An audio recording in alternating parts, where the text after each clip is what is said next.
The condition is really crazy condition. And that shouldn't give away the whole secret to professional windsurfing. Matteo Iachino giving Antoine Elbow a run for his money. Here we go. Woo!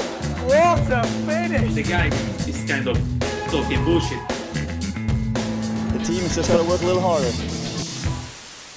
Welcome to the Windsurfing Podcast. Back again for episode 26.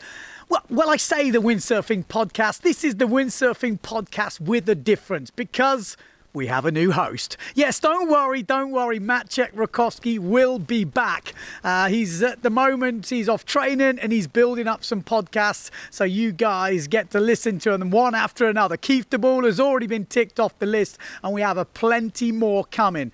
So what have I got for you this week? Well, we have got a new podcast which is out there and it's about men's mental health. It was set up by Sandy Clunas, ex-Vasiliki, Club Vass. And yeah, this one has got a windsurfing theme to it. So we thought, hang on a minute, let's put it on the Windsurfing Podcast. Let's put it out to a few of you guys who like the podcast and maybe you'll learn something. Maybe you'll find something interesting in this one. So who have we got? Well, we've got another Club Vass boy. We have got Max Rowe. Yes, and Sandy talks to Max about his first, experience as a pro and being a pro rider. He talks about his cancer scare and, I mean, the craziness that went with that. He talks about baldness, yes, hair loss. I definitely listened to this one. And he also talks about being a dad for the first time. It's an interesting podcast. And without further ado, let's go over to Sandy. Hello, welcome back to the next episode of the After Hours Lounge. This is my last episode of 2020. I actually haven't recorded an episode in a couple of weeks, so I've been really excited about this one. Another reason I am really excited about this one is I have my very good friend, professional windsurfer and all-round legend. If you've ever been to Vasiliki, or even if you're just a windsurfer in the UK in general, you will have heard of him. I am stoked to be joined by the Max Rowe. Max, thank you so much for coming on. You've actually Thanks for having me. Oh, mate, it's a pleasure. You've actually been on my list ever since I started this podcast, but I mean, we'll get into it later, but you've obviously just had a child at the beginning of this year. And we've timed it well, I think. Yeah. So I messaged you a couple of weeks ago and I was like, look, I know it's been long enough now. Let's lay it down. So I'm really... You still might hear some screaming coming from the other room, but... yeah, you'll have to, mute her. You've had to soundproof the walls. But yeah, no, I've been really, really intrigued to talk to you. Actually, oddly enough, considering what a kind of passionate windsurfer I am, and that industry is very much where I've come from. I've not actually, I think Adam Sims, our mutual friend, he's the only other kind of windsurfer I've had on to talk about it. So one of the big reasons I wanted to get you on is to kind of talk about that. So obviously we know each other very well, but sort of introduce yourself to the listeners, who you are and what you do. Yeah, so pretty much started like my journey into windsurfing started back in England, where I've grown up in Colchester and Essex. My dad got me into it. I was always like skating and mountain biking when I was younger and stuff. And then actually, like, I always tell this story with how I got into it because it was quite like a defining moment. But I had this option to go windsurfing with my dad or go mountain biking with my mates one day. And I was kind of getting into windsurfing, but it was more about like doing stuff with my mates still. And it was still a bit something my dad did. And I had this chance and I went mountain biking with my mates and broke my leg quite badly. Like proper tib, fib, foot at 90 degrees. And after that, we couldn't go on the holiday we wanted to that winter. So my dad was like, we're going on a windsurfing holiday. And we ended up going to Club Vass. And that was when I was like, I think I would have been like 15. Yeah, 16. So went for the first time then. And then that was kind of my intro. Like that's when I really got like the bug of windsurfing and saw what freestyle windsurfing was all about. And kind of was quite tunnel vision from then on, really, that I wanted to pursue like a career in windsurfing. Yeah. Did you obviously after that you sort of started learning and things? Did you start learning back in the UK or was it just sort of holiday stuff? Like, did you go down the whole like Team 15, which is the sort of early children's intro into eventually becoming, joining the Olympics? Did you? I was already doing all of that stuff, so I was kind of like still quite into the windsurfing like before that. But yeah, I mean, if I had the choice, it was still like doing stuff with my mates, like sometimes over going windsurfing with my dad, if you like, and that kind of all changed after that accident. And then yeah, just the following summer really got into it, with the focus being that we were going on this is the first time we'd been on a windsurfing holiday. All my windsurfing before that had been in the UK. So yeah. What did you? I always find this with, you know, talented people. Like, was there like a real light bulb moment where you were like, oh mate, I'm getting good really quickly compared to everyone else? Like, I know you were kind of there in the golden days of Club Vass, where I think, did you start working there when you were 18? But was there a kind of moment? Maybe I'm skipping 2 steps ahead, but was there a bit of a moment where you were like, oh, I'm getting quite good at this?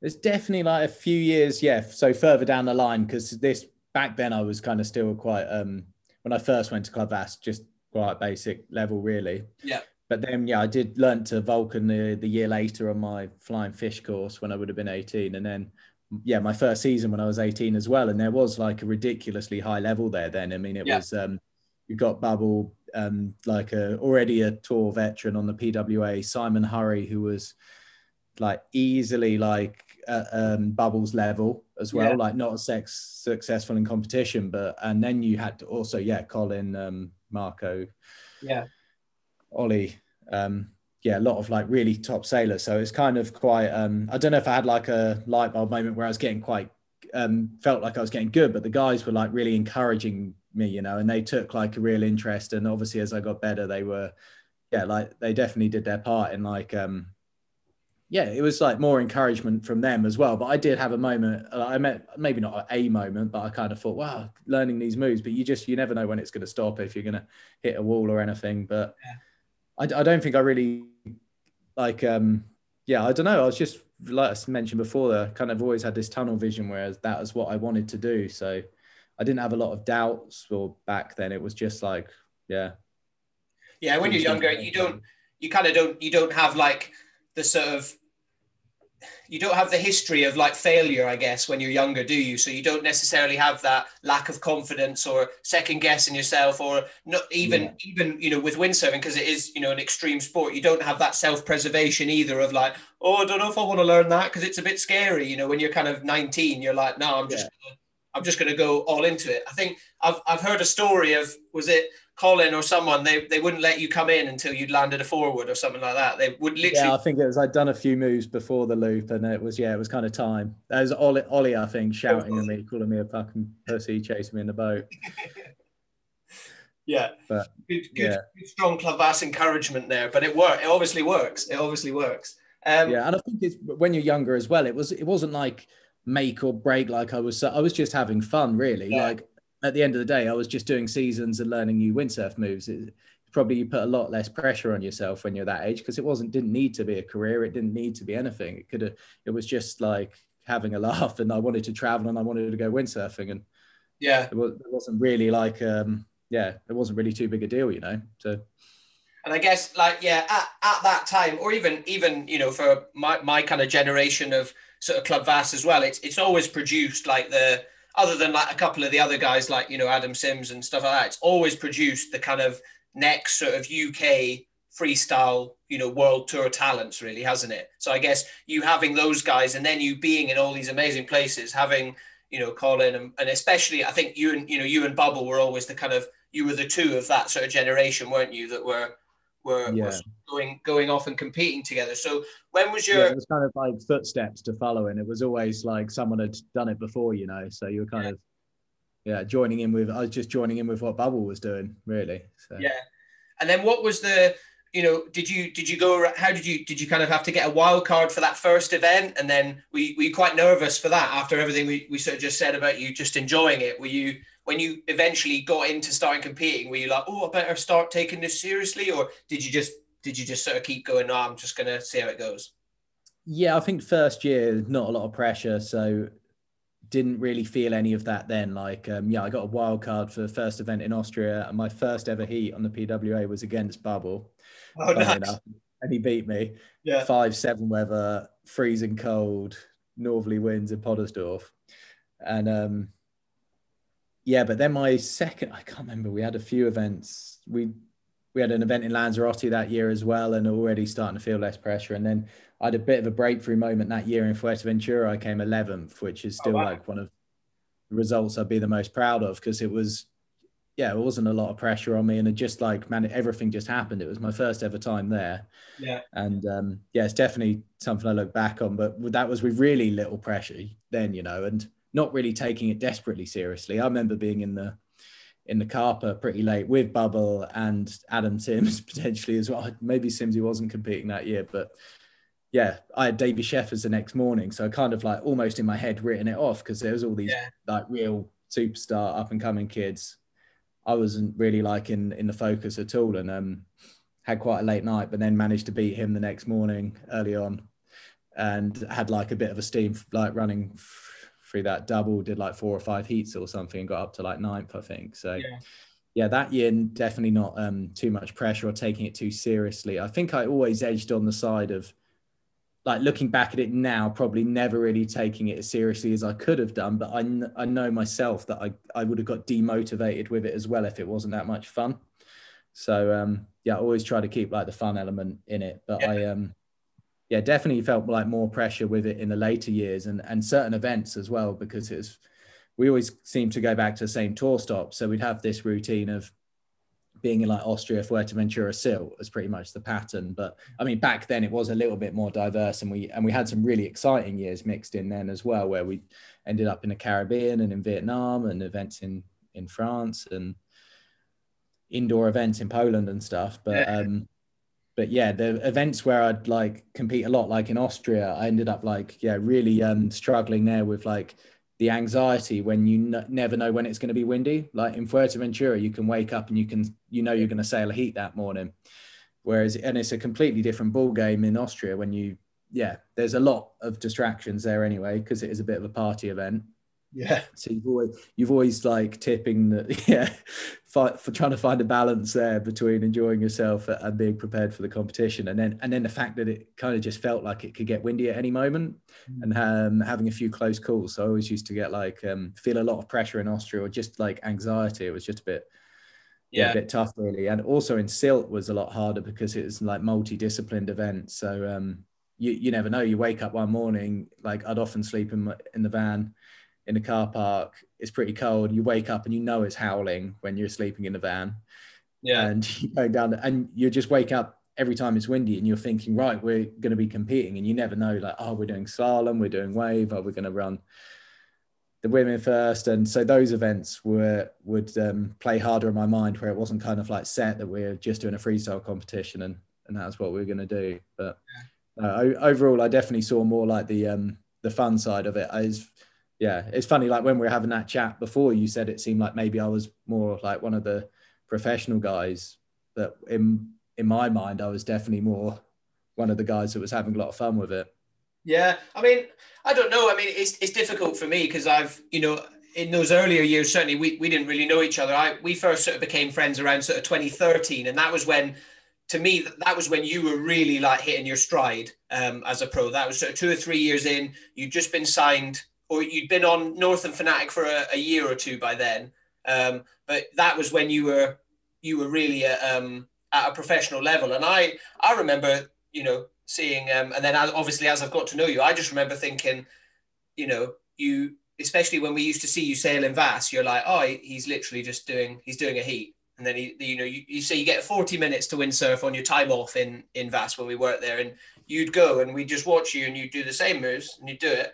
And this is not, saying anything bad, but you do that and then you do it again and then you do it again and then you do it again. And then you'd go to Fuerteventura or any of these events and we'd watch you and we're like, oh, he's just done what he did before, Yeah. So you could always, I guess, maybe you've always had that switch side rather than, other athletes that maybe do kind of, take it full serious. And I remember you telling stories of, guys going to bed at, 6 o'clock and right, I've got to get a full night's sleep and all this. But if anything, I think that makes you more stressed and more anxious because you just, like you said, you just put so much pressure on yourself.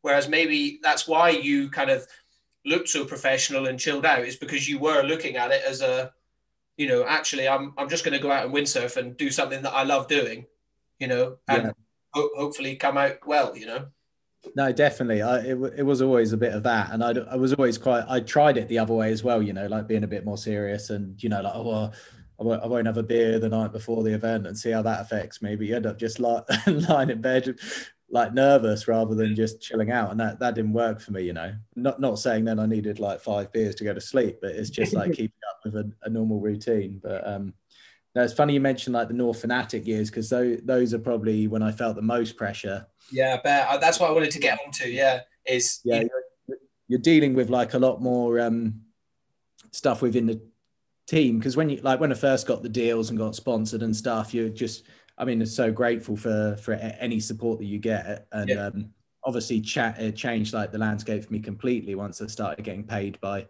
windsurf brands to actually do it as well, you know, like freed up those, don't have to go home and work in a restaurant all winter to afford like a little trip before Vass and stuff. And then, you obviously want to keep that going. So there's like the inside the team politics, whereas where you need a finish in relation to other guys that are like in the same team as you at the events as well. So felt a lot of more pressure in those days, I think. Yeah, definitely. And then that's kind of what I want to get to, because, you know, those of you listening that do windsurf or know windsurfer, you'll know it's a fairly small industry, but it is still an industry. You know, there are still pro athletes and, you know, like yourself, you know, that do get paid and make a living from it. They don't, you know, you get these national deals and people say they're sponsored and they go, right, well, actually, they're just giving you 200 quid off some gear, you know. But, you know, like you said, you were getting paid. They were flying you out to Maui every year for photo shoots, things like that. I guess, what was there a kind of, you've said there was a bit of pressure, but were you also a bit like, oh, I fucking made it here, you know, I've done it? Or did that pressure kind of always override it? No, I definitely took the time to enjoy it. I'd say as well still. Yeah, I did, like, especially when the Maui trips first started coming about, because that's like a dream. I still remember the moment I got the first email where I was kind of like asking the North Fanatic guys, like, what, you know, I was already on an equipment deal, and like, what's up for I was messaging with Craig, the Fanatic brand manager, like, what's the kind of next year looking like for me? I kind of could do a bit more gear. And he's like, oh, look, actually, we want to start supporting you properly. We've given you money if you go to events, and we want to bring you out to Maui. And I just remember like the stoke then as well was, very high. Yeah. Great feeling. Yeah, mate. It must be so cool. It must be, you know, it in kind of intrinsically in yourself, it must make you pretty proud, because it's, you know, that's basically all on your achievements, you know, like physically, that you've built that completely for yourself. You know, it's not like running a business or anything like that. It's literally your kind of personal brand, and you've built it to a level where a business goes, right, actually, we're going to spend, you know, the best part of thousands of dollars to go, right, we're going to fly you out to Maui. And like, how you used to go for quite a while, didn't you? Because didn't you actually got quite into the, you know, the gear development side as well as, you know, so every year they do the photo shoots in Maui, but you used to go either side, didn't you? And sort of, yeah, kind of. Yeah, started off like the first opportunity I got to go, I was like, you get a set amount for the trip. It's not going to cover 6 weeks in Maui, but it will cover your flights and some car rental. But I was kind of like, yeah, of course, tied it in with the opportunity to go there for a bit longer. And it was such a good shout to do it, because it did give me the opportunity to meet Kai Hopp, the North Sail designer, and get to know him a little bit. And then we it was when like North were first developing the freestyle, like a proper freestyle sail as well. Yeah. You know, like before that, Goito was a bit frustrated with what he had, and he was there in Maui as well, and he was obviously he knows what he wants, but there was a bit of a communication gap there between him and Kai, who was also not especially a great communicator. So I kind of like just slotted into this role there where I was like useful, because I was kind of in between Goito and Kai and trying to just get the best out of the sail and what he wanted from it, really. Yeah. So it worked out well, like staying out there for a bit longer, and then that led on to more opportunities where I got to be more involved with the testing, and then Kai would support me to come out there in the autumn months. Yeah. So I keep back saying fall, because that's what they all used to call it, the Americanism there. Yeah, go out in the fall. Yeah.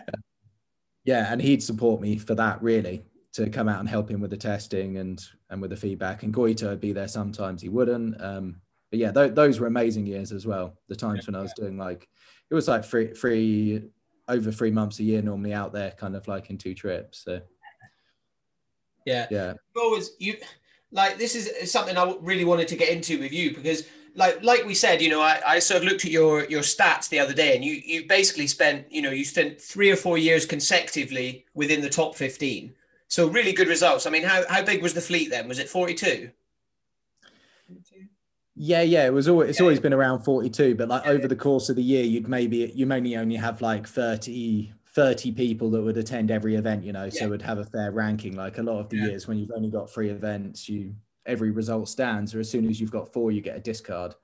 But yeah, it's still like 30 plus guys. Yeah. So I mean, you spent, you know, you were like 11th, sort of 14th, 15th, that kind of thing. So, but you never quite got into that kind of real sort of world title contention, top 5 sort of thing. But from me looking at it, you always seem to attract kind of outside industry sponsors, which is quite a rare thing in windsurfing. But you were sponsored by the Cat phones for a little while. I think you were sponsored by like a sort of skincare brand for a while. I think there was a couple of others, but I can't sort of pull them out of my hat. But and even then within the industry as well, you were always, you know, you got a lot of magazine covers, you got a lot of media coverage.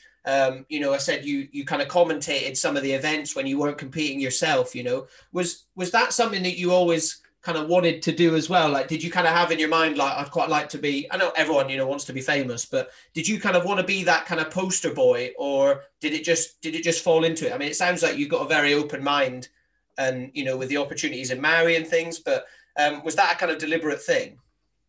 I guess it was all like working towards, like, you know, you do start to treat it more like a job, even though I was having a lot of fun with it, and you want to like put yourself out there and put yourself into situations and networking and stuff. And a lot of that stuff came about very naturally. I definitely went down the route of like putting my proposals into bigger brands and stuff and that, but actually a lot of the stuff that came out was just through being involved, you know, and then commentating in the booth. Because if you feel like you get knocked out of an event and you've got North Fanatic paying for you to be there and paying for you to do the tour that year, that you can at least offer a little bit extra as well from doing the commentary. So it's just about trying to give yourself like you know, like another element rather than just the competing side, really.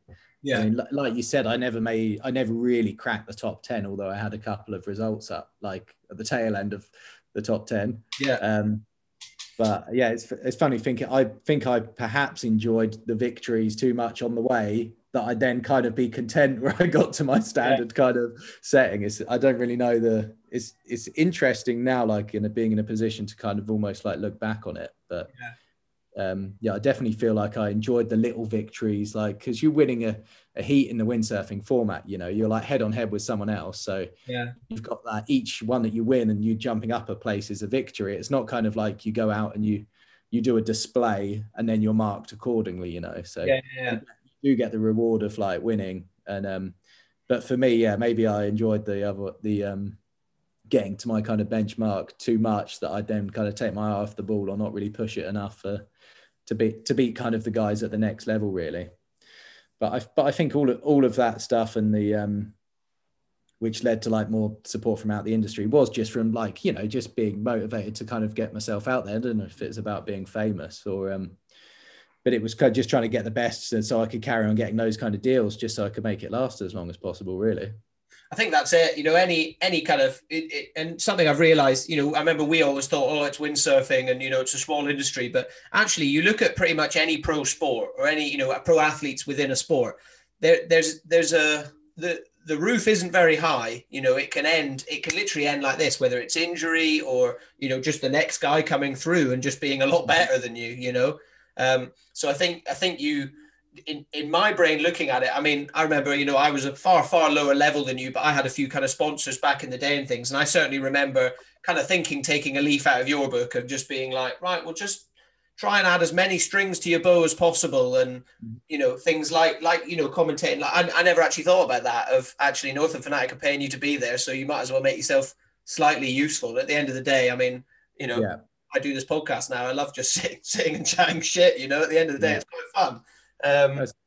It was a lot of fun. And, you know, at the end of the day, you know, the guys also in the office at Tumor are sitting there watching the event as well, and who are they listening to talking about it? And then you're on their mind, what I did have a lot of fun in the commentary booth. I've had the pleasure of doing a bit with Ben Profit as well, which was amazing. Me and Bubble covered quite a few events,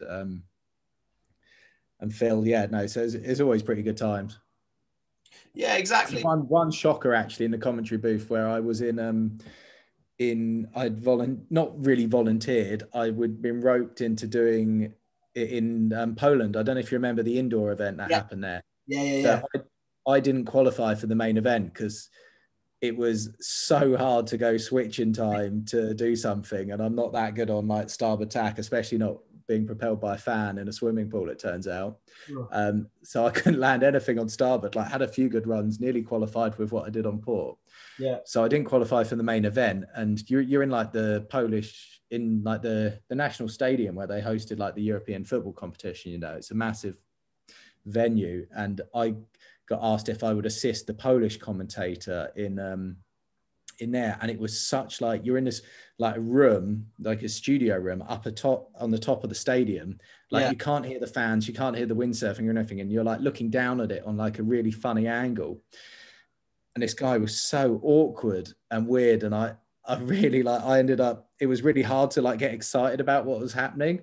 And I took so much grief from I remember Ricardo the next day, like, oh, you could have got a little bit like more excited about that back loop that I went for, man. Like when he was watching like the replays and stuff, and it turned into like this fiasco where it even got like slated in the PWA like AGM meeting at the end of the year, like how bad the commentary was. I wasn't like the main focus of it, but I was just like this tag along for the event. So that was the only time I really wished I hadn't done it. Yeah, it's a pretty weird situation to be in, though, I guess, being so far away from your normal like habitat of an event, being in a stadium. If anyone's not seen indoor windsurfing, type it into YouTube. It's pretty cool, but it's pretty weird as well. It was more, and this guy I was with, he didn't have a clue about windsurfing and was like really enthusiastic at the wrong moments. It was just like completely threw me. There's probably some funny snippets online somewhere. Yeah, mate, I'll have to go back and I don't remember. I'm glad you haven't seen it, to be honest. I heard about it. thought I was gonna ream you out on this. And then what's it kind of like for you sort of looking back on it now? I mean, I don't know, obviously, as I said, you've got a baby girl now, and potentially your kind of situation has changed. I mean, we'll get into that later, but are you kind of planning? And they've changed the format as well. I don't know what they're going to do after this year, because obviously there's not been a tour, but what's it kind of like? I mean, you had a very, very big sort of sponsorship change in 2016. And all that stuff, what's it like kind of dealing with that, essentially, I don't want to say being dropped, but, kind of becoming a free agent and going back on the market. What's that like? That was a real hard point, actually, when I lost the deal with North Fanatic, because it was like a couple of things like piled up on top of each other. And, but the way it came about was like the most disappointing thing. And I've had like comments from people like both ways, that either like other riders being like fair play for coming out and saying what I said about it. I didn't just let it know that it was an amicable split. I came out and said my feelings on it, and other people saying that, you don't want to close any doors kind of thing. Looking back on it, I'm grateful for my reaction, but it was a tough time. It was like I was being supported, but I was always, it's always tough. You never know if you're always on a 1 year deal with them pretty much. So I never knew if I was going to get a deal for the next year, but they'd always assured me that you're going to find out in kind of July, August, if you haven't got a deal for the following year. Now, I had an all right year on tour, wasn't great. I was lined up to go to Maui to do the work on developing the sails. And then I'm like, it's like a week before I'm going to Maui. My flights are all booked. I've got accommodation booked. Yeah. Then I get an email. So this is like already like well into October. And they're like, oh, sorry, we can't support you anymore, Yeah. Like just like completely out the blue, like no indication whatsoever running up to it. Yeah. And having been also in the main guy from North's office, like earlier on in the year in like March or April, and he'd kind of he'd up my deal because he was grateful for the testing work and kind of assured me that they were going to sponsor me for another year, you know. So it was kind of course, it felt a bit harsh, and it was a tough pill to swallow, really. Yeah, I bet. I ended up going to Maui anyway, had a week on the water, and then broke my ankle. Yeah. Oh man. And so then I'm looking for a sponsor whilst I'm on crutches, sat in bed. Yeah. Saw out the trip in Maui, which was great, but yeah, it was tough. And then I'm coming back, like, and yeah, of course you can't find something like that overnight. And I was kind of so convinced that, I don't know, maybe like narrow-mindedly, I kind of saw myself on North and Fanatic forever, you know, because of and like how it was more than like just being sponsored by the brand. I was in there with Kai, the designer, and I kind of saw it as being like, I'd be on North forever, you know. I didn't really like even think about joining another brand or looking for other sponsors or having other options. So I hadn't really like done the networking that I'd done like 5 years before to get into a position where I knew quite a lot of guys in other brands. So I was really a bit lost really for a while.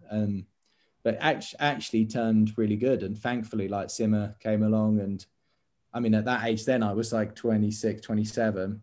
So to then they came about with a 3-year deal, which was pretty similar to what I was getting from North Fanatic. So it all worked out pretty well in the end. But I'd say even though I did have another deal come about, it definitely like knocked my confidence still. It was definitely a big blow. Yeah. Did that kind of make you, I guess it's difficult because it's kind of everything you've done has been, you know, with the windsurfing and things. It's not like, you didn't go to uni, you know, didn't go to uni in the meantime and that sort of stuff. So, you know, and I guess because you've done all the extracurricular stuff, you're kind of like, well, I'm building a career here. And then you did go on to Simmer and, you know, you've developed the whole freestyle line for Simmer as well. So you still got to do all that stuff. But yeah, it must have caused quite a lot of anxiety, especially with an injury as well, of going, actually, if I do get signed by a new brand, I can't, you know, it's not like I can go and get the new gear and get them a load of media or, you know, start performing for them straight away. How did you kind of cope with that sort of, you know, or if there was any anxiety, but how did you kind of deal with that? I don't know. I was pretty angry, to be honest, like really angry about it. Like, you know me, I can get a bit of a rage on occasionally if something bothers me, but normally it's quite short-lived. I'd say this was like pent up for a lot of time. I held a lot of like resentment towards the guys at North, especially about it. Like not particular Kai Hoff, but the guys that had assured me otherwise and told me that I would get notified in time. And yeah, at the end of the day, like with Fanatic, I feel like they were I hadn't had as many promises from them. But I definitely was really angry about it. And yeah, I think, because at that age as well, like it's quite different to when you're like 21, 22 coming into the freestyle fleet. You know, I was already one of the older guys. Like there's a lot of guys around my age, but you're looking at it also like if you don't get a deal for the next year, that's it, you know. And then your lifestyle's over, and then you haven't been to uni and you haven't done all this stuff, and then like just how drastic a lifestyle change you're potentially looking at, because I'm still really excited and looking forward to traveling and being involved with the development of windsurfing stuff. And of course it was a cool opportunity in the end to do the stuff with Simmer. I mean, it was always a bit different, you know, the stuff I was doing with North, where you're like on location and testing. It's quite different to like getting shipped sales and giving feedback. So, but yeah, no, great. Looking back now, like grateful something came out of it, and probably, and still don't regret my public outrage about like the way in which it happened with North Fanatic, really.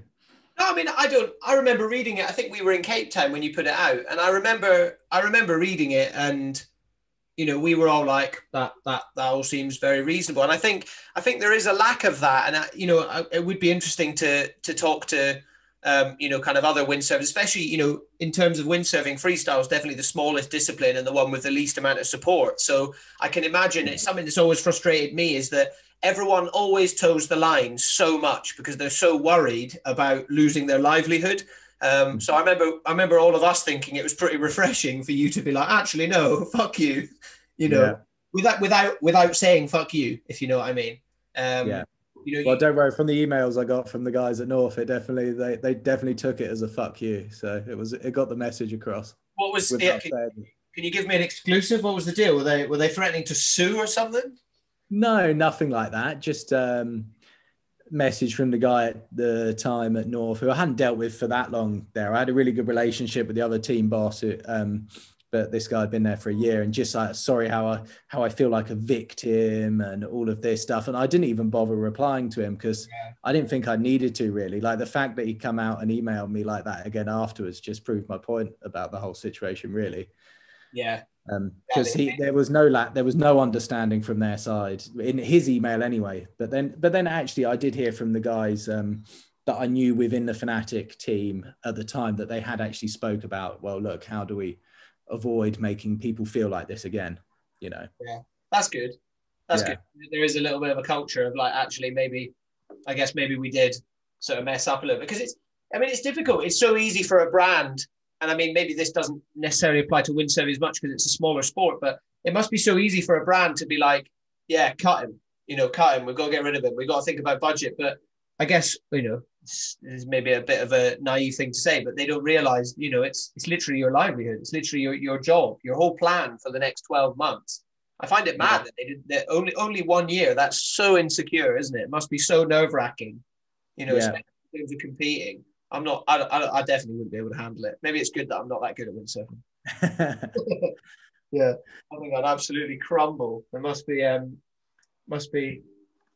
really, really nerve wracking. But I mean, especially for you to experience that, considering the amount of, kind of professionalism you put into it. And I see a lot of the content or whatever, interesting to get your thoughts on kind of how social media is playing a role now in sort of being a pro athlete as well. I mean, it's, I listen to the WSL podcast. They talk about it a lot and all this of, is it as good as it used to be where, before it was all about magazines and kind of longer form, videos and stuff. Like I remember in 2012 or something like that, before we knew each other, and your kind of 5-minute video from Brazil coming out, and it was like, it like broke the windsurf internet. It was like a full on sort of production, of like five minutes. Was it Josh Wilmot that made it? Black Cloud.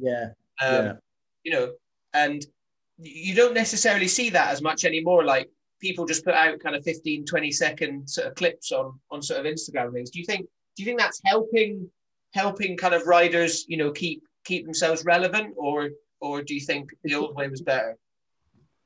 It's a tricky one because it's kind of like two sides to it, because within the windsurfing and specifically the freestyle, they're supporting freestylers as well because they see that, they're a good image for the brand and it looks radical. But a lot of what they have to do has to relate to sales. So from like a business point of view, you see it like they're not selling that much freestyle kit. Wow. These brands like North and Fnac at the time are owned by bigger companies, and guys sitting around a desk in an office knowing, well, you're making this much money, you've sold this much kit, like look at your outgoings here with the team and stuff, you're going to have to cut some marketing costs, so they've definitely, like all the windsurf teams, I think, have really trimmed the fat, if you like, that period really of like the last 5 years. There's much smaller teams from all of the brands. I wasn't the only one to get cut at that point. And it's really hard to, I think, with the freestyle, when they can't see, there's not that many people into it, they're not selling loads of freestyle boards, it's hard to justify. Now, even if you can keep your personal brand alive through social media, that doesn't still resonate with if a windsurfing brand's not selling many freestyle board products, why they're going to be the ones to sponsor you. So then you're in this awkward position where who is going to sponsor you? Even though you've got a good following on Instagram, you still need to be selling something for someone pretty much to get the support. And you're still at a level where you're not really those pro surfers at the WSL with hundreds of thousands of followers. Windsurfing's still quite niche, so your follower base doesn't really look that high. But no, it's rare, to be honest. It's rare for windsurfers to have over 10K, in my opinion. Yeah, it is really, isn't it? Because it's a bit of a niche. I mean, guys do, but only your real kind of top five wave sailors to me. And then there's a few other guys that have kind of found their little kind of niches within a niche, if you will. There's like Bows, for example, Bows Muller, who he's really jumped on the foiling and the new wing foiling sport, and he's developed his own niche. And then there's that Italian wave sailor who is just all about positive vibes as well. I find it a little bit overwhelming. There's too many emojis, But you know, he's found It's more like influencer style, isn't it? Almost Exactly. a little bit what Yeah, Federico. that's a good way of saying it. Like Yeah. there's like a wild personality who is just, yeah, it's so great. There's things like Instagram about, so everyone can just appreciate the best of Bowles, really, isn't there? Oh, yeah. I mean, I've got so much time for the guy. He always to this day. I mean, you know, Bowles is easily one of the best windsurfers in the world. And I remember in Cape Town when we went out there, and obviously we'd hang out with you, and we'd all go to the lake, and you basically got the whole top 10 sailing in one place.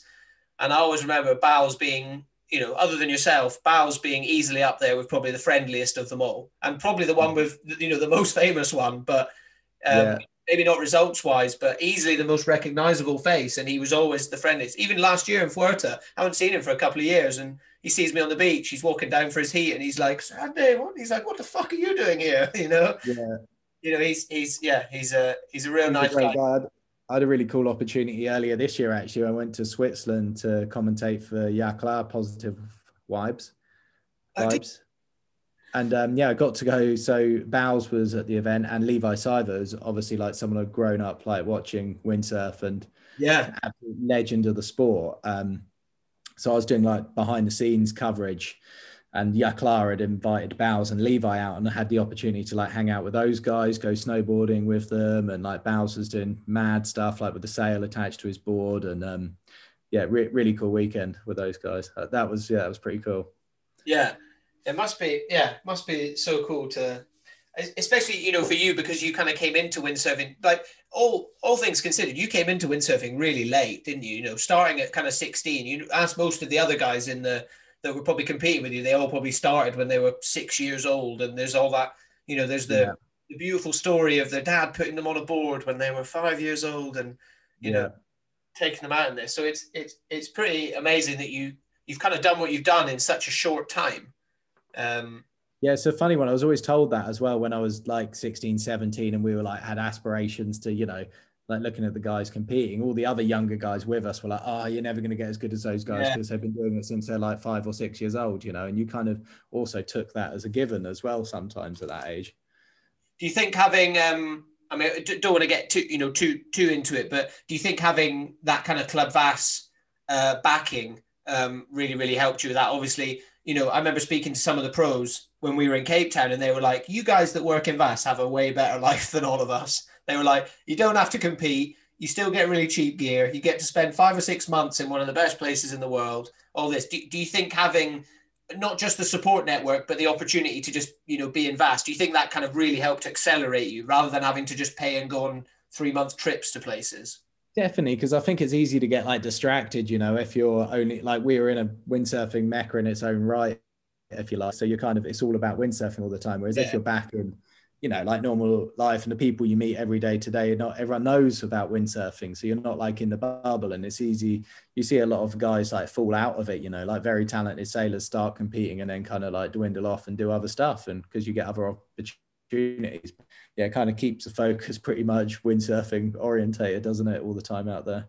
Yeah, definitely. I mean, it's literally the air that people breathe in Vass. It's what makes it such a magical place. If anyone hasn't been to Vass, then regardless of whether you windsurf or not, I highly recommend that you go. So, kind of wanted to you know, move on a little bit. So it was Cape Town 2016. We were there when you go to Cape Town for the winter. So we were there 2016, 2017. And I remember you came up to me, I can't remember where we were, and you were like, "Oi, Sandy, I've got this weird lump on my stomach, feel it." And I was like, "What?" And you were like, "Poke this." You were like, "It feels like a tennis ball, doesn't it?" And I remember poking it, and I was like, "I've got no idea what that is, Max. I really don't know what that is." But I remember we were like, you didn't seem very concerned about it at the time. But no, it's funny, like looking back, it's almost like embarrassing that I was a bit so blasé about it. But very blasé about it. But it was, I was being blasé about it to you guys and just letting you guys know about it, I guess, because it was on my mind a lot. Yeah. But I had like scans in the UK and like checks and seen a doctor and stuff, and I'd been reassured that it was nothing. I mean, the scan I had that year before I went to Cape Town, the guy told me that it was my stomach muscles, and I was like, "But it's not my stomach muscles." Like the first time I noticed it was after the summer in Vass. I'd been down to Cornwall, and I'd been surfing, and I'm lying on my board, and I could feel something connecting with my board.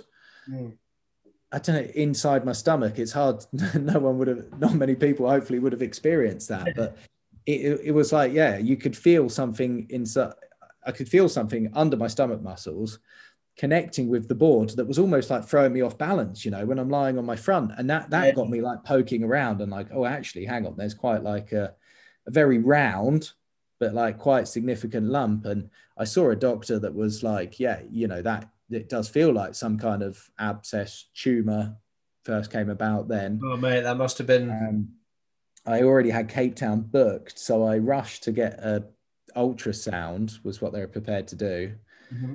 At that point, rushed to get it done. It was in some dodgy car park in Clacton that just because it was the only appointment I could get. I think they were doing ultrasounds for pregnant women, and I managed to sneak in an appointment. And yeah, the guy was just threw it off like, no, it's just your stomach muscles, I assure you, don't worry. Yeah. I'm like, great, Cape Town it is, you know, but in the back of my mind, I probably knew that there was something more serious going on. More pressing.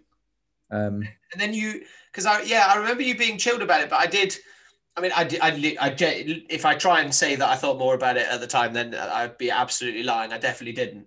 But looking back on it now, do you think you were kind of saying that to almost kind of will it, like, you know, saying it for yourself to be like, no, it's fine. Like, I can't imagine, you know, your partner, your baby mama, Valerie, I can't imagine Valerie was, you know, I'm sure she wanted you to get it checked out and get it fixed and stuff. Do you feel like you were putting a bit of a front up kind of for the boys, a little bit of like, oi, you know? Yeah, definitely. She was definitely on me to get it checked out, you know, but I'd kind of done the ultrasound, and it was also the news you want to hear, you know, you want to know that it's nothing. And especially when you've got 3 months in Cape Town booked. You want anything than that.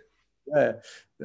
So I definitely took it as the news I wanted to hear anyway, but really, I think deep down, I don't know, I was just kind of wanted people to know about it really, because it was like on my mind. And she was definitely like, oh, it's not normal. But you're also doing it as like, has anyone else got anything like that, or is that is this weird, is this just me, or I felt quite fine the whole time, really. I mean, looking back, I think I was like fatiguing easier. And you know, just to like bring on the story a bit more, because it turned out like that winter that I then did a trip to Maui after Cape Town, but I had a doctor's appointment in between, and also like pushed again, like, you know, what is it? And I saw a different doctor, and the guy felt around. He's like, I can't really feel anything. I'm like, what do you mean? It's there. And he's like, I wouldn't worry about it. I was like, look, I'm pretty concerned about it. So I managed to push to get an appointment with a surgeon in the UK. And then but in the meantime, I went to Maui for a month or something. And there I was getting pretty worried about it. I was drinking all this kombucha, this fermented tea out there, thinking it was some like intestinal, like just blockage or something. I was drinking shit tons of coconut water and whatever else I could get. Trying to flush your system out. Apple cider vinegar, whatever I could.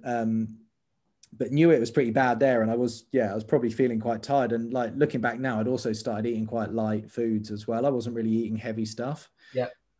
Got home, saw the surgeon, who also poked around and said he really didn't think it was much, and he thought it was more of a physio related issue. All right. So now it's already like the spring, and I'm in Austria at a competition in Neusiedler, say this time. The first time it was there instead of Poddersdorf, and there's this physio that I'd known who'd done some work on my ankle before, and there was a bit of downtime one day.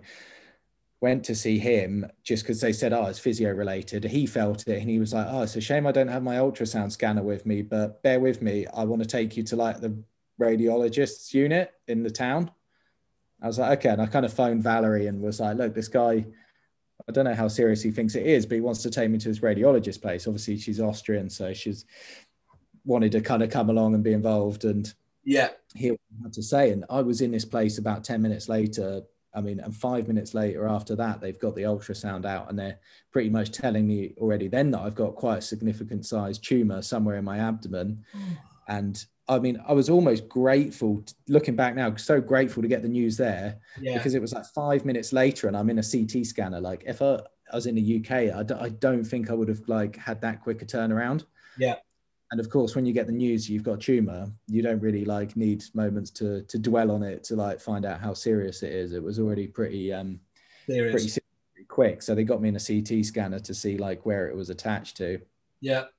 On what other organs were effective. And that was probably the scariest, like half an hour of the whole thing, actually. But sitting waiting.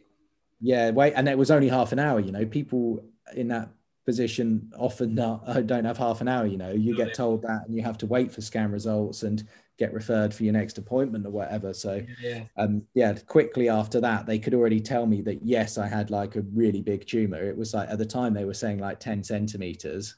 Oh. And it was it's attached to the tissue that connects your intestine to the rest of your body in the mesentery tissue, and no other organs look infected. All your lymph nodes look fine. So it was already pretty reassuring and quite likely that it wasn't cancerous, because if it was that big and it was cancerous, then it would have already been, they would have been able to see it. Been in trouble. Yeah. But it was still obviously a big question mark about what the hell it is, what's it doing there, and what and why, and it shouldn't really be. Yeah, you definitely need to get rid of it, kind of thing. Fuck, that must have been. I think I remember you talking about it, but like that must be up there with your kind of scariest moments in your life, of when they first say it, and then even if it's just half an hour, if anything, that makes it worse, because you're probably just sitting in a waiting room, I guess, you know, kind of twiddling your thumbs. Whereas I guess if it's a bit longer, it's kind of shit, because you've got to wait longer, but you can kind of just go, right, well, I'll just, you know, go back to normal life. Maybe I can't decide which one would be better almost. I don't know, in my mind, definitely getting it done quick is the thing to do, because you can't go back to normal life because it is on your mind, you know. Yeah, well, yeah, I've been on my mind like already, like what if, worst case, you know, and like obviously it'd been a big talking point with my parents and with Valerie, and we'd all been talking about it together, and you know, and talking about trusting the opinions I'd had from the doctors and trying to live off the positivity from that. But of course I was a bit concerned that it could be something much worse. But yeah, I mean, thankfully it turned out that it was just a benign lump. It's like a desmoid tumor. Now they can grow back, and actually, like where I had it grow, it turns out is quite a favorable place to have one. So it can grow like inside the muscles of your stomach wall and stuff, and then it's really miserable, and people end up still on like having chemotherapy and radiology to treat them, because it spreads so thinly. Like once it's in the muscle, it spread quite a lot, and people have like the whole stomach muscles like down one side removed to try and get rid of it, and still have to have chemo and radiology. So I was really fortunate where it was quite an easy snip to cut it out. But yeah, there was a bit of drama, of course, getting to that point with having it all cut out, and decided to stay in Austria after the care I'd got then, and was thankful that I managed to get it done on the European like health system at the time, because they deemed it to be something that needed to be removed, you know. I mean, I remember, I think I remember you know, I don't know whether you announced it on social media or whether maybe I think we were in Vass by this point, weren't we? Because you were in Austria. So we'd have been in Vass, and I remember you, I don't know whether you either texted Ollie or did you kind of announce? I don't think you announced it on social media, did you? I think you maybe texted a few of us and said, look, this is happening. I think I did like once. I can't remember if I announced it. Like I kind of felt the need to say something about it. Like once I kind of had a path in sight for having it removed, you know. Yeah. And I knew that it was quite unlikely that it was cancerous and all of that. Yeah, I did announce it, but I definitely spoke to guys like Ollie beforehand. I mean, it must have been, you know, even obviously in terms of a prognosis, or, you know, whatever you call it, that's about as good as it gets given your situation. You know, it's not cancerous, it's fine, but it must have still been pretty terrifying knowing, right, I'm going to have to get this thing taken out of me. And I mean, all I remember is you arriving in Vass in, I'll say late June or something like that. You know, you turned up quite late that season. And I remember you arrived and you looked like a completely different human to the person I'm looking at right now in the camera. You must have been, I can't remember what you said, but you were so skinny and you were so pale, and you had this huge, I mean, this is not me being mean, but you had a huge scar up your chest. I mean, or on your kind of stomach and things. I mean, I mean, it's something so, I mean, thankfully it's something so far removed from my reality. So, I mean, what was that like? I mean, why did all that happen? Why did you lose all that weight and things? Was it just the sort of trauma of it, or could you not eat for a while? Yeah, I could. So I couldn't eat because so when they took it out, it ended up being like I think it was like 17.5 centimeters, and it weighed nearly a kilo. So Oh it was my a God. mega lump and like entangled in the small intestine, which thankfully you have a lot of, but it was so entangled that they couldn't just take it out. They had to take out like 50 centimeters of the small intestine as well. Right. So yeah, couldn't eat for days afterwards, although I was so hungry. They said it was a good sign, but I was almost like prepared to steal a banana off the guy next to me when he fell asleep, like that kind of hungry. But yeah, and then I just, I couldn't lift anything with heavier than 5 kilos for 6 weeks with a scar like that. So it was pretty intrusive surgery. And they actually took out my gallbladder at the same time as well, because I had a small polyp in there. So Right. for that, I had to like lever up really hard and like go under the ribs. Yeah. To get it. So it was quite intrusive. And I don't know if I've ever shown you the pictures. No, you haven't. Oh, maybe you have when we'd had a few beers, but I don't remember seeing them. But yeah, like this cage fit, like my ribs were in agony for even months afterwards. Yeah, that I was fine again, and you realize because it's all like locked onto your rib cage and like levering you open from there. So yeah. It was a big surgery still. It was a big deal, and they still like tell you can't be too relaxed about it not being cancerous until they actually do a biopsy and get the results. And they didn't want to do a biopsy whilst it was still in there in case it then caused it to burst or spread around or. Yeah. So I was still waiting for the results of that, and really just bed bound, just lying in bed for 6 weeks. So yeah, I dropped like 10 kilos, I think it was. I was pretty gaunt, wasn't I? Oh mate, it was crazy. I remember because I was eating my lunch. I was at the famous Vasiliki staff table, and I was at the staff table eating lunch, and I saw Valerie first, and I was like, "Oh, Max is here." And then I was like, that must be the driver or something. I was like, where is he? But yeah, I mean, it was crazy, but it was.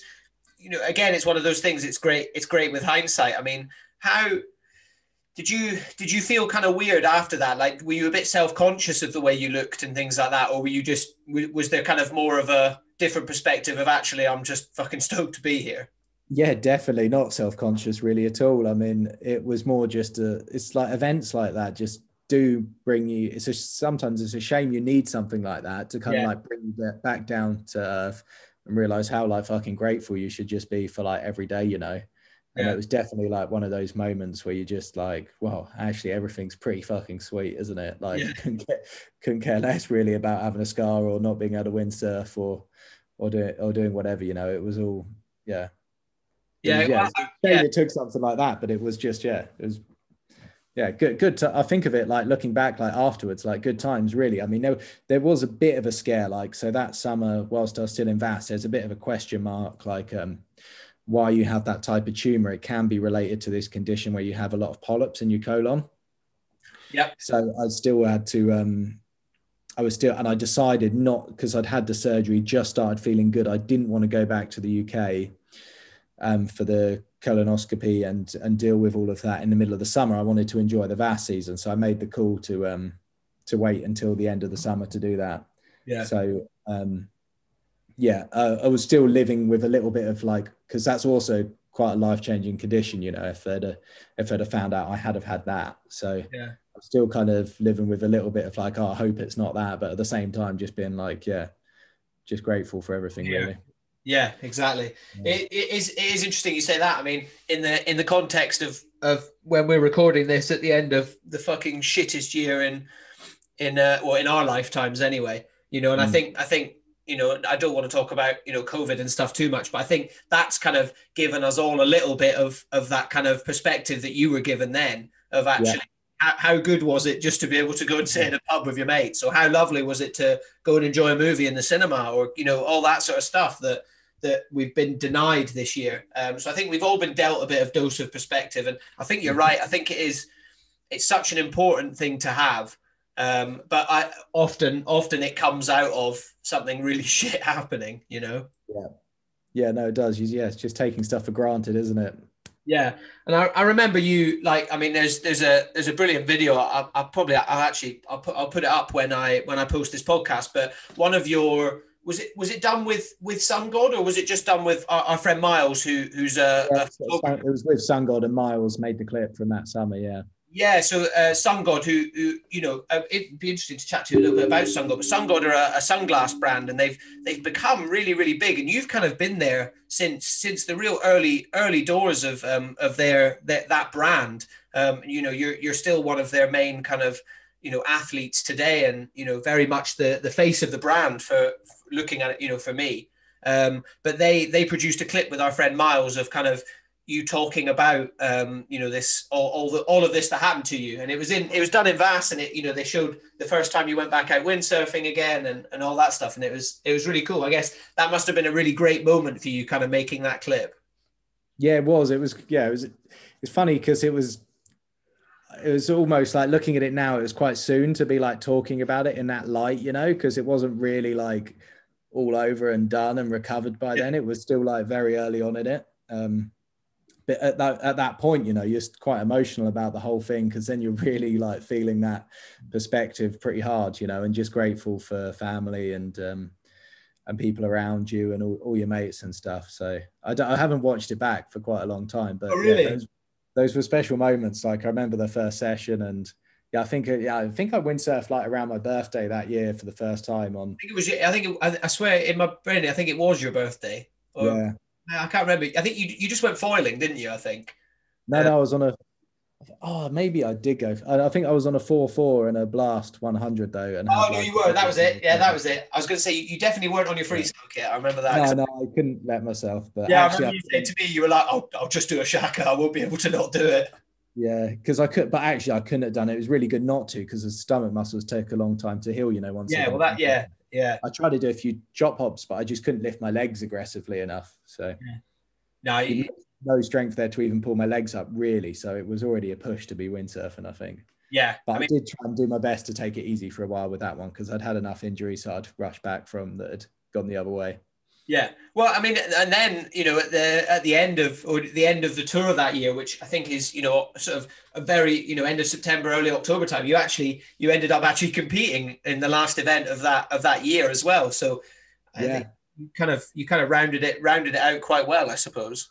No, yeah, it went all right, because I had the colonoscopy booked for like the week before I was going to Silt to compete in the final world tour stop, and it was like still like, you know, also my early years with Simmer, so you know, they supporting me. I'm on a 3-year deal, and then all of a sudden I've got this serious condition potentially, and couldn't attend any events, and so I really wanted to do Silt. I felt a bit of pressure to do it, and I had the colonoscopy a few days before I went and got the all clear and all good from that. So managed to go to Silt on a bit of a high that it was all good, really. And I was just going to get 6 monthly scans, but you know, even if it did grow back, it was going to be like a watch and wait kind of thing. And since then it hasn't grown back. But even if it did, like in the past, when it was growing, I wasn't in much pain, so I was always quite fortunate with it. So no, that's good. Yeah, no, it's interesting. It's kind of compounded on top of that. You're almost, I don't know, you were a bit worried about like what we were saying earlier about your career of like, fuck, are Simmer actually going to turn around and say, look, you know, we really like you and everything's great, but you're not exactly doing much at the moment. It's cool that they kind of kept you. I mean, it would have been pretty shit if they'd canned you because of that, wouldn't it? But it would have been slightly different circumstances. I think you could have had a bit of a go. Yeah, definitely. So, I mean, moving on to a slightly less, but still very concerning health issue. And it's something that myself and both you struggle with. And it's definitely a bit of a taboo subject. I talk about it a lot. And that is losing your fucking hair. And I talk about it a lot. I want to talk to you about it. We've had a lot of banter about this over the years. Anyway. We've had a lot of banter. Me and you have both done Speed Week for a few years with a guy called Dave White, who's an absolute titan of the windsurf industry, both literally and figuratively. Sorry, Whitey, but he's a real legend. He actually suffered a stroke a few years ago. But he's a real hero, and he's an ex sort of world speed record holder, and he does a thing in Vass every year called Speed Week. And me and you always used to do it. And I remember there always used to be the joke of like, "Oh no, I didn't want to go faster than you. My hair was going to blow off," you know. Yeah. No, I think it's good that we've been quite open about it. But like you say, I've definitely I've had harder times with it than others. Yeah, well, definitely. I think it's one of those things. The big thing for me, and I mean, you know, you've always had long hair. I mean, I had long hair on my first season at Club Vass, and then I cut it all off. I don't really know why I cut it off, but then I just started having. I always had kind of, you know, medium short hair, we'll say, and now I gloriously rock a buzz cut, which breaks my heart every day I look at it, but I'm getting used to it. I'm still hanging on to the long hair, mate. I'm still. Yeah, so we've both gone down two very different routes with it. You're still holding on, and I'm not saying my one's better, but I've shall we say embraced it a little bit more, whereas you're sort of holding on to it. But I think getting into like the actual psychological thing behind it, and I think for men that it's not happening to, and for women, I genuinely don't think they quite understand. Like for a while, it really like beat me up. I think it was 2017/18 before I shaved my head and had the buzz cut. Since then, I've kind of made peace with it. And actually, a lot of people are like, do you know what? You actually, you know, you really suit that hairstyle and all this. So I'm like, well, it's not going to look any different when I'm bald then. But I think before that, it really kind of beat me up. And because I've always had this identity of being a windsurfer and, you know, surfing, I've always had a tan and all this stuff and all this. I was kind of worried of losing that because suddenly I don't have this beautiful head of blonde hair anymore to go along with it. I mean, is that something that you kind of, is that the bit which you've struggled with, or you definitely feel like it's kind of like an identity thing, don't you? I've always had quite like sticking out pointy ears as well, so it's like a great way to like shield those things from the sun as well. Wing nuts. Take the edge off them getting burnt at the back and the top. So it's been good for that. But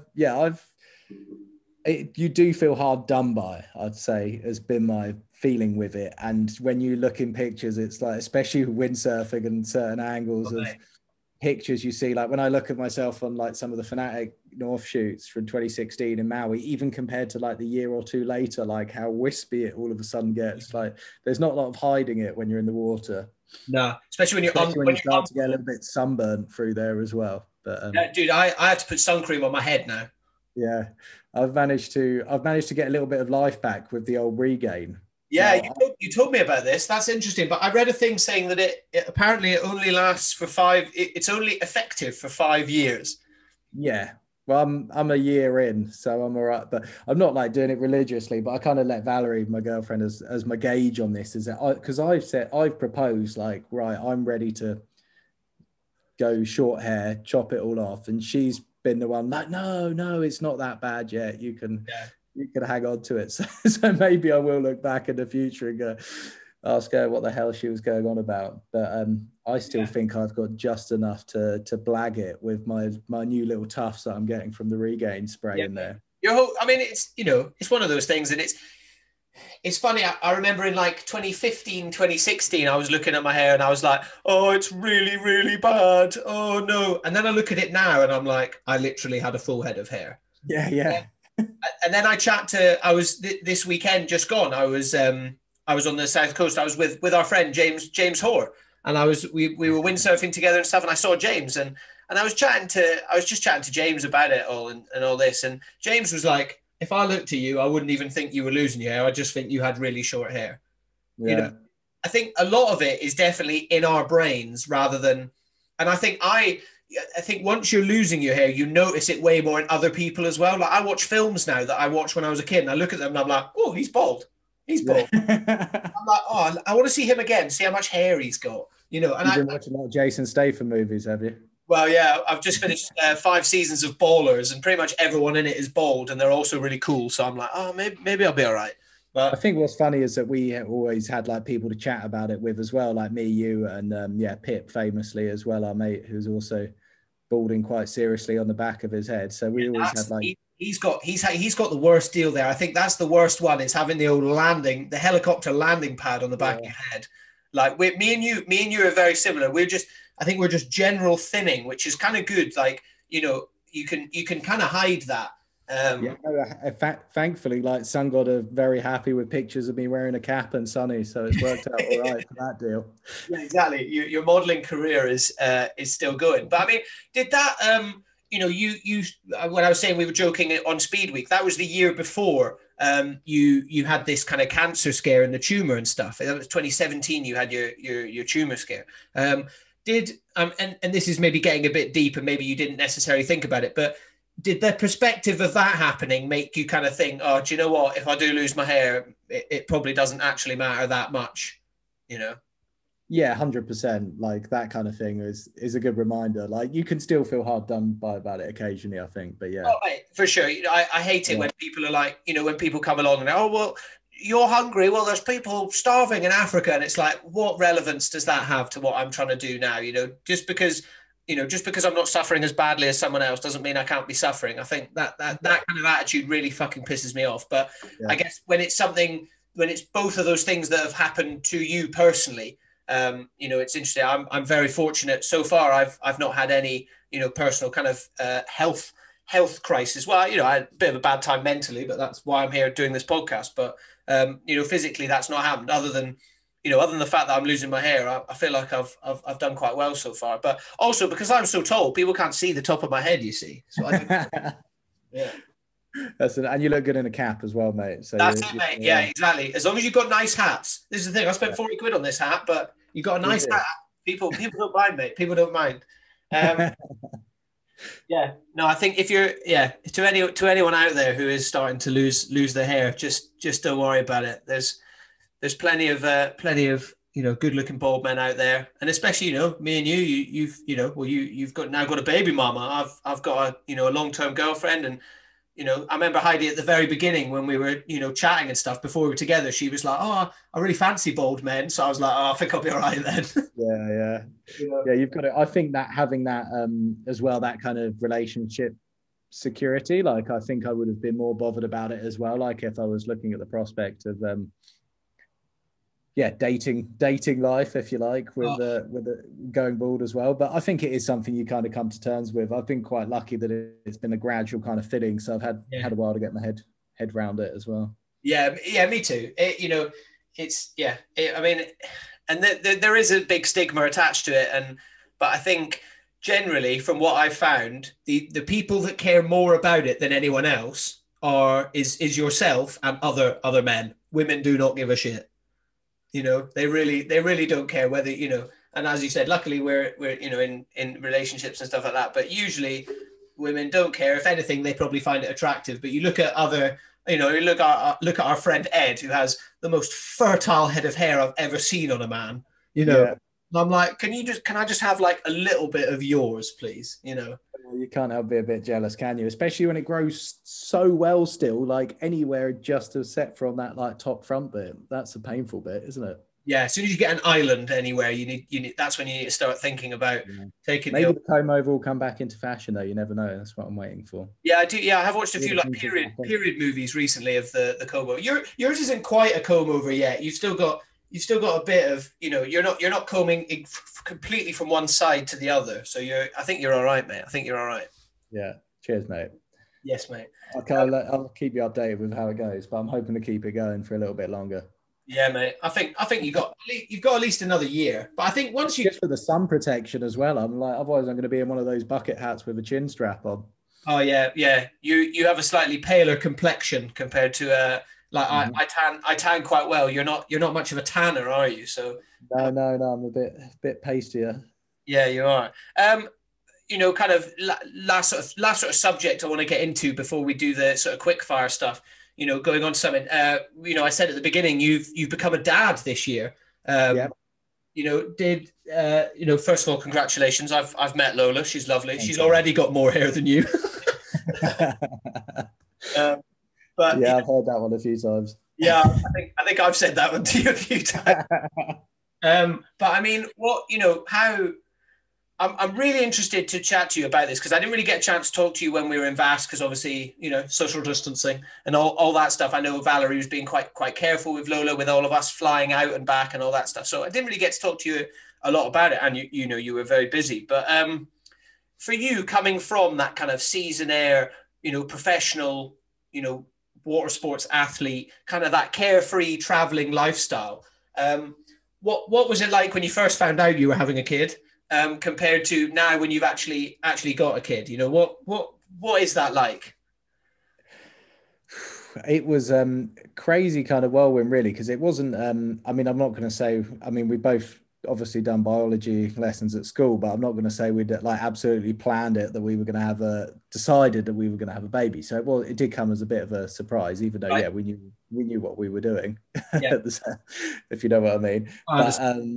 But then yeah, obviously then it gets serious quite quickly because there's so many considerations straight away, you know, like, and then you kind of, your head goes into gear with thinking about all the stuff that you're going to need, that you need to sort out, like how it's going to affect your lifestyle. And we were always quite keen from the beginning that we weren't going to let it change our, like, what we enjoy doing and being able to travel and stuff. And now actually with the year that's just happened, we haven't, you know, really had a chance, except for going to Greece for the summer, because I mean, that's effectively where we live in the summers. Except for the traveling there, we haven't really been able to like maintain the lifestyle that we wanted to. In a way, she came around at a great time. It was like just before lockdown got really serious, so you're still allowed in the hospitals and stuff. Like a few weeks after she was born, like the partners in Austria were only allowed to be there for the birth, and then they had to leave. That was it. You know, there was really strict guidelines in place, so it came at quite a good time. And my family just managed to make it over to see her before the lockdowns kicked in as well. So we obviously got that out of the way. That would have been like really tough to swallow if they couldn't have met her early on. And then having her through that period, like it was great because we had the perfect distraction, really. Yeah, it must have been. Yeah, I remember saying that to you. I said it must have felt. Cause you sent me a picture of when she was born and stuff, and I think it was just before lockdown happened here. But then I said in Vass, like it must have literally been absolutely ideal. Of like, right, neither of us are working. We're both, you know, everyone's stuck at home, and I guess it's probably one of those things that you'll look back on all throughout, you know, your life and Lola's life now, and be like, how nice was that when she was born, that we both got to just spend all this time with her. And even, you know, throughout the summer, like I know, you know, Vass was very busy, but there was still less going on, and you know, there wasn't as much, you know, there was no parties in the evening and all that. So you didn't feel that like disconnect from everyone else, because it wasn't like, oh, we better leave the party early, because those parties weren't even happening. No, it definitely worked in our favor that way. That is for sure. I mean, it was a bit of a jump to, like, obviously the route to Vass wasn't as normal as it could have been. And we were, you know, we were committed to driving. We couldn't go via Italy. So we had to drive the long way through Croatia, Serbia, Bulgaria. Oh, damn. To Greece that way, which was like 3 full-on days of driving. So it was already then we were like, you know, you're weighing up beforehand, like, can you do that journey with a baby? She's only, what was she? She would have been like 3 months old at the time. But really we were like, you know, these are the kind of, that's what we want to do. That's our life. We're going to do it. I remember I was chatting about it recently. There's one moment where we're like feeding her. We're in some service station on the outskirts of Belgrade, and you're questioning if you're a good parent or not. Yeah.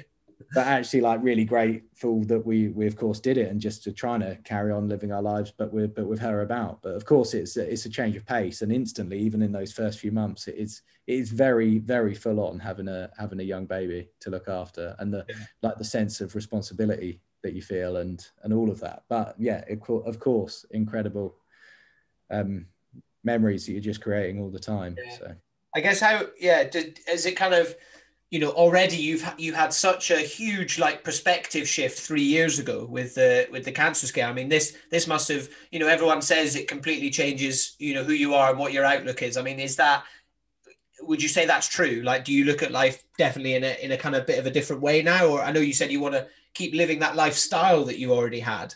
But do you kind of look at, you know, certain things differently now that you're like, well, actually, you know, I've got this human to look after? Probably too soon to say, I think. Like, I don't know if I do. I mean, you've definitely got more on your plate all the time.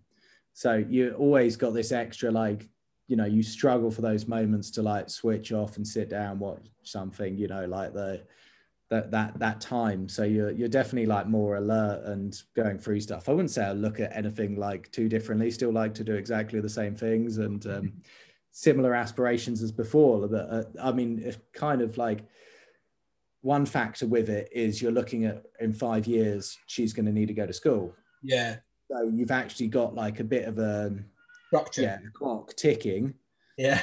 through, like, where are you going to then base yourselves? You know, we've been fortunate enough that we've just been able to drop in and out of our parents the last year, so we haven't, which has allowed us to travel when we're not in Greece, you know, and that gets a little bit more tricky when you've got a baby with you, and just like also you appreciate a bit more of your own space. So you're kind of looking at your lifestyle, like, do you need to then commit to having a base somewhere? Yeah, of course, she's going to need to go to school in 5 years anyway. So where do we want to do that? You know, like, are we going to do that in Austria? Are we going to do that in England? Are we going to do that in Greece? Like, all questions that need to like come out at some point. Before then. So I'm definitely looking at it as well, though, like a bit of a clock, like, right, we can still travel and do whatever we want in the winter. Where can we go? And now we're looking at it like, right, we don't have a base, we're still set up to travel, but we can't really go anywhere and we're a little bit stuck, you know. I mean, I'm sure we'll still be able to get away somewhere this winter, but it wasn't quite what we envisaged. You know, we would have liked to have been in Cape Town now this time of year and something like that. I guess it's so difficult to really judge what it's going to be like, because the world's so kind of upside down at the moment anyway, isn't it?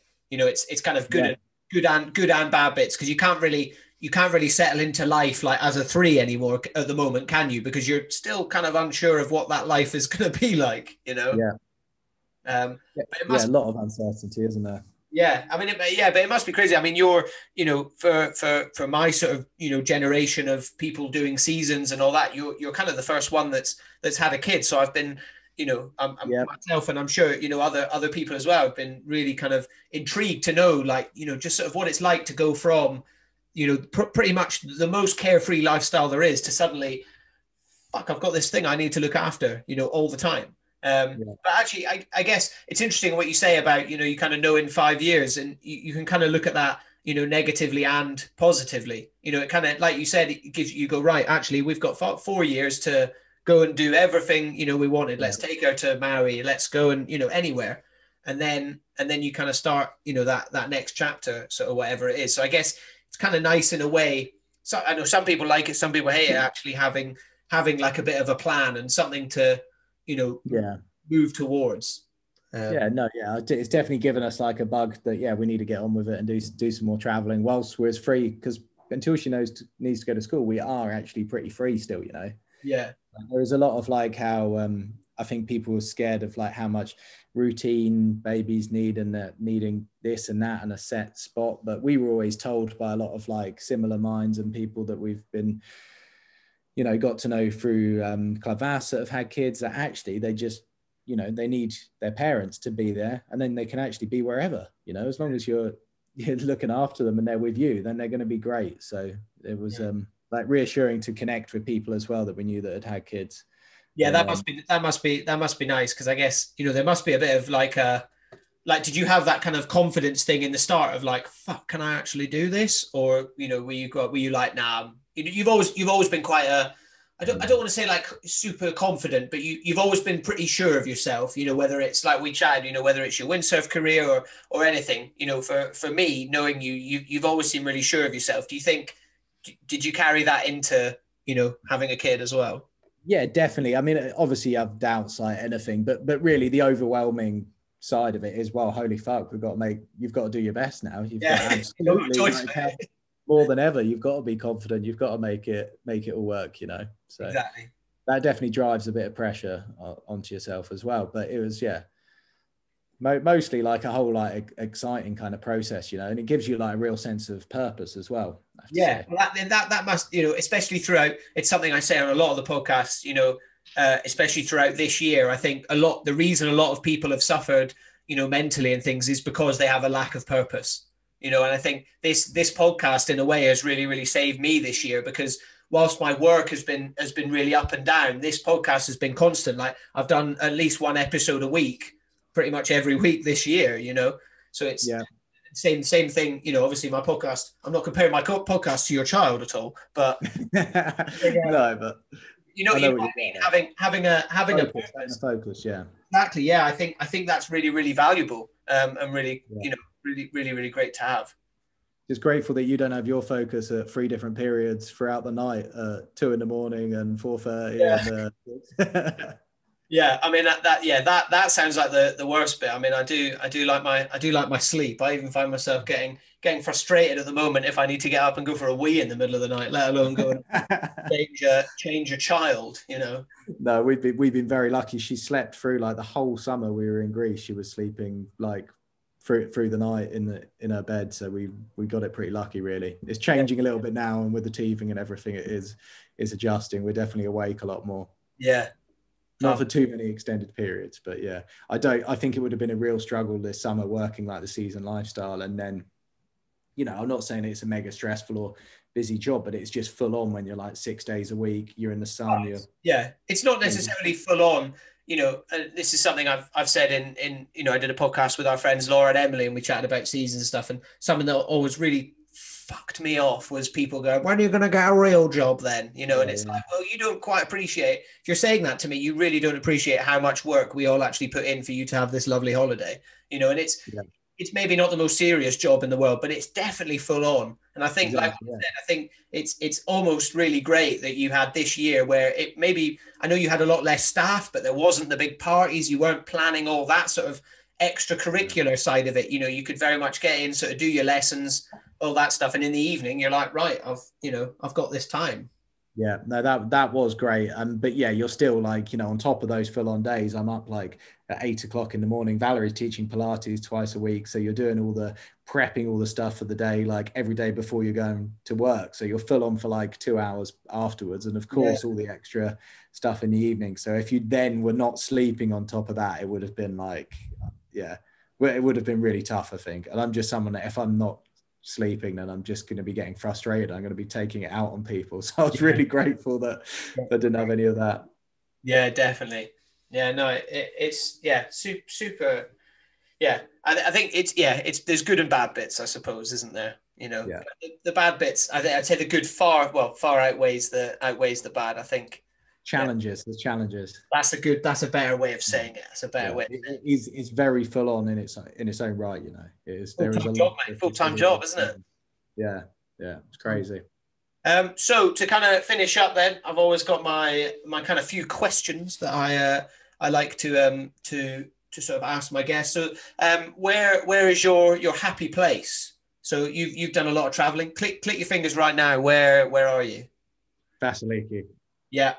Nice. I thought you were going to say that. Yeah, every time. There's a few happy places, but that's the overriding one, I think. Yeah, I mean, I've said it on pretty much every podcast when I ask someone this. It's also, to be at that beach bar after a day of windsurfing with all your mates, and there's nowhere better on this earth, in my opinion. Yeah. It's pretty special, isn't it?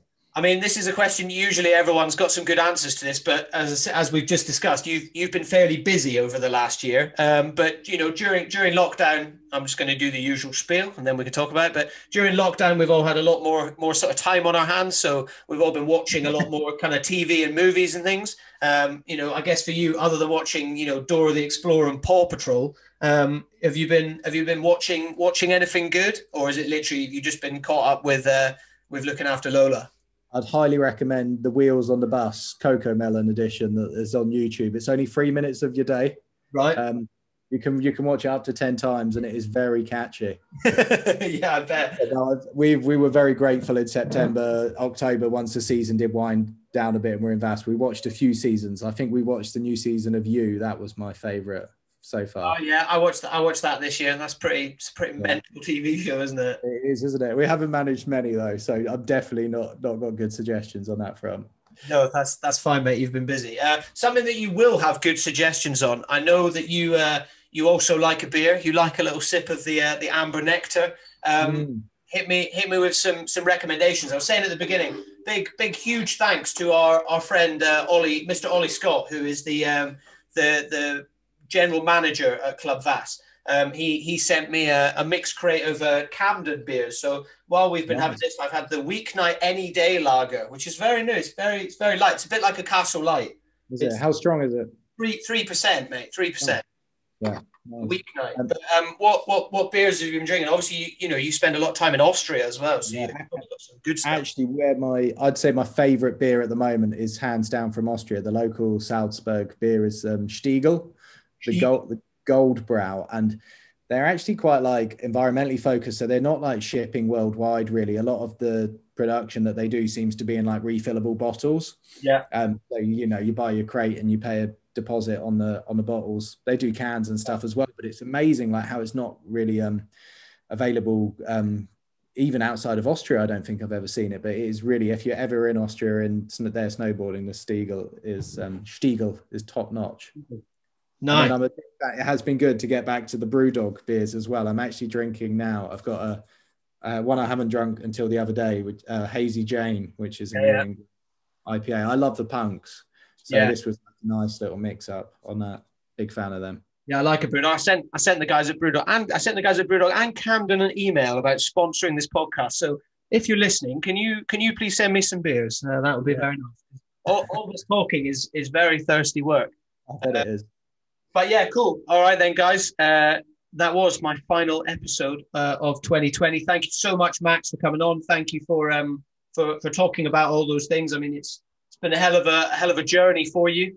But I'm very, very much looking forward to seeing you in 3D at some point next year. Very good to catch up. And yeah, thank you for having me on. And yeah, going to really look forward to back listening to some of the ones I've missed and catching up with the ones that you're going to do new in the new year. So yeah, keep up the good work, mate. Yeah. So those of you out there listening, thank you so much. So there we go, a really interesting podcast there. Like I say, talking about a lot of windsurfing, but an underlying mental health issues and the stresses and stuff of being a pro windsurfer and just being a bloke in general. If you liked it, let us know in the comments. Don't forget to give us a like. But I say the comments are really useful. We get to hear what you guys at home are thinking. If you like more of that sort of stuff, we can do it. Sandy does have his own channel, and I'll put all the links to his channel below. But we might showcase a few more podcasts if it goes down well. So thanks a lot for watching. Subscribe to the channel if you've not already subscribed, and I'll stick other links to other podcasts if you've not heard them. And let's see what next week brings.